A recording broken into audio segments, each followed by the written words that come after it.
សង្ស័យខ្លាចមានផ្ទុកមេរោគគ្រោះថ្នាក់ថ្មីនេះអាជ្ញាធរថៃបានរឹបអូសជើងមន់ខុសច្បាប់ជាង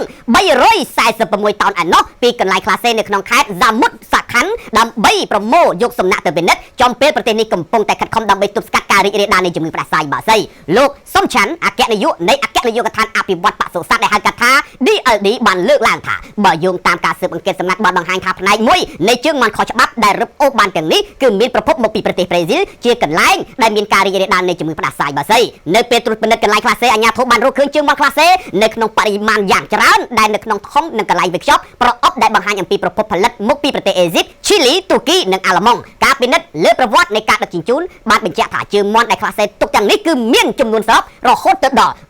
346តោននៅទង្វើរថពន្ធដែលចាត់ទុកថាខុសច្បាប់ក្រោមមាត្រា22និង31នៃច្បាប់ស្តីអំពីជំងឺរាតត្បាតឆ្នាំ2015របស់ថៃចំពោះជើងមន់ដែលរឹបអូសបានទាំងអស់ខាងលើមន្ត្រី DLD បានប្រមូលសំណាក់ដើម្បីបញ្ជូនទៅវិភាគនៅក្នុងមន្ទីរពិសោធន៍ហើយដើម្បីរកមេរោគដែលបង្កគ្រោះថ្នាក់ជាពិសេសគ្រុនផ្ដាសាយបាសីដើម្បីវិតម្លៃអំពីហានិភ័យសុខភាពចំពោះសត្វនិងធានាសុវត្ថិភាពសម្រាប់អ្នកទទួលទានគោលបំណងនៃប្រតិបត្តិការនេះទៀតសោតគឺដើម្បីទប់ស្កាត់ការរីករាលដាលនៃជំងឺពីបរទេសនិងការការពារអ្នកប្រើប្រាស់នៅក្នុងស្រុក